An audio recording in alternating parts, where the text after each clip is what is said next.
अजित पवारांच्या उमेदवाऱ्या गुंडगिरी वाढवणार, खासदार मुरलीधर मोहोळ यांची टीका. अजित पवारांच्या उमेदवाऱ्या उमेदवारी मिळाल्यानंतर मीनाक्षी शिंदे यांचं वक्तव्य. मीनाक्षी शिंदेंनी जबाबदारीच्या पदांचा दिला होता राजीनामा. अजित पवारांचं सफेद झूट, गुंड उमेदवारांना नव्हे तर खरात गटाला उमेदवारी दिल्याचं वक्तव्य. अहिल्यानगरमधील भाजपच्या 2 उमेदवारांना मोठा दिलासा, अर्जांवर घेतलेल्या हरकती निवडणूक अधिकाऱ्यांनी फेटाळल्या.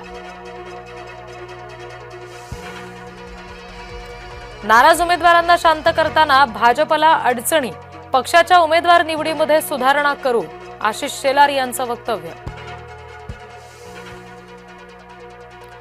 कार्यकर्त्यांना आम्ही समजावण्याचा प्रयत्न करू, वडेट्टीवार यांना काँग्रेस कार्यकर्त्यांच्या बंडखोरीची डोकेदुखी.